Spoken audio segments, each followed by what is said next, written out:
ആഘോഷത്തോടനുബന്ധിച്ച് അധ്യക്ഷപദം അലങ്കരിക്കുന്ന എന്റെ പ്രിയ സുഹൃത്തും ജി സത്യാനന്ദൻ, ഈ പരിപാടി ഉദ്ഘാടനം ചെയ്ത എന്റെ ജ്യേഷ്ഠ സഹോദരൻ ആറ്റങ്ങൽ ഉണ്ണിസാറ്, പിരപ്പങ്കോട് അശോകൻ സാറ്, ഈ വേദിയിലിരിക്കുന്ന വിശിഷ്ട വ്യക്തിത്വങ്ങളെ, റെസിഡൻസി അംഗങ്ങളെ, എന്റെ ഭാരവാഹികളെ, ഒരു ദുഃഖമരായ സത്യം ഞാൻ പറയുന്നു. ഈ റെസിഡൻസിയിൽ 215 കുടുംബങ്ങളുള്ള ഒരു റെസിഡൻസിയാണ്. അവിടെ ഒരു വർഷത്തെ ആഘോഷമാണ് ഇവിടെ നടക്കുന്നത്. എനിക്ക് തോന്നുന്നു അതിലൊരു 25 വീട് അല്ലെങ്കിൽ 30 വീട്ടിലുള്ള ആൾക്കാരുടെ സാന്നിധ്യമേ ഇവിടെ ഉള്ളൂ. അപ്പൊ നമ്മൾ മനസ്സിലാക്കേണ്ടത്, ഒരു കാലത്ത് ഈ റെസിഡൻസി തുടങ്ങിയത് എന്തിനു വേണ്ടിയാണ്? ഒരു കൂട്ടായ്മയാണ്. നമ്മുടെ നാട്ടിലെ ഒരു ഉത്സവം പോലെ ഒരു ഐക്യത്തോട് കൊണ്ടുപോകേണ്ട ഒരു സമ്പ്രദായമാണ് ഈ റെസിഡൻസി. ഇത് അവരെ ബോധവൽക്കരിച്ചുകൊണ്ട് അടുത്ത പ്രാവശ്യമെങ്കിലും നല്ലൊരു ജനപങ്കാളിത്തം ഇങ്ങനെ ഉണ്ടാകണം. പിന്നെ ഇന്ന് ഈ വേദിയിൽ വിളിച്ച് അനുമോദനം നൽകിയ നിങ്ങൾക്ക് എന്തുകൊണ്ട് ഈ വേദിയിൽ എനിക്ക് പങ്കെടുക്കാൻ കഴിഞ്ഞു എന്നുള്ളത് ഈ സദസ്സിലിരിക്കുന്ന പലർക്കും അറിയാം.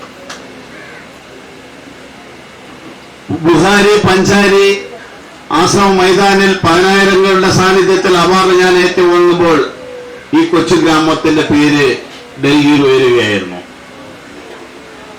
പുയ്യുമൊക്കുന്ന ഒരു ഗ്രാമത്തിൽ നിന്ന് ഡൽഹിയിൽ പോയി ഒരു അവാർഡ് വാങ്ങിക്കാൻ എനിക്ക് ഭാഗ്യമുണ്ടായെങ്കിൽ അത് എന്തുകൊണ്ട് എന്ന് ഈ വേദിയിൽ ഇരിക്കുന്ന എന്നെ ഏറ്റവും കൂടുതൽ അറിയാമെന്നുള്ള എന്റെ സഹപ്രവർത്തകയായിരുന്ന പഴയ പഞ്ചായത്ത് പ്രസിഡന്റ് ശ്രീമതി വിജയകുമാരി, അവർക്ക് 100% ഒരു ജനപ്രതിനിധിയായിരുന്നപ്പോൾ എന്റെ പ്രവർത്തനം എന്തായിരുന്നു എന്ന് അവർക്കറിയാം. അതുപോലെ ഇളമ്പ LPSന്റെ HM ശ്രീമതി ജയശ്രീ ടീച്ചർ എന്താണ് പ്രവർത്തനം ചെയ്യുന്ന വ്യക്തമായി അറിയാവുന്നവർ ആണ് കൂടുതലും കാര്യങ്ങൾ. അതുപോലെ ഈ സദസ്സിലിരിക്കുന്ന വ്യക്തിപരമായി ഓരോരുത്തർക്കും അറിയാം എന്തുകൊണ്ട് ഈ ഒരു അവാർഡ് എനിക്ക് വാങ്ങിക്കാൻ കഴിഞ്ഞു. അവാർഡ് വാങ്ങിക്കുമ്പോൾ ചിലർ നമ്മളെ ചിരിക്കും, കളിയാക്കും. പക്ഷേ എന്റെ ഗുരുനാഥന്മാർ പറഞ്ഞു തന്നിട്ടുള്ളത് അതൊന്നും മൈൻഡ് ചെയ്തത്.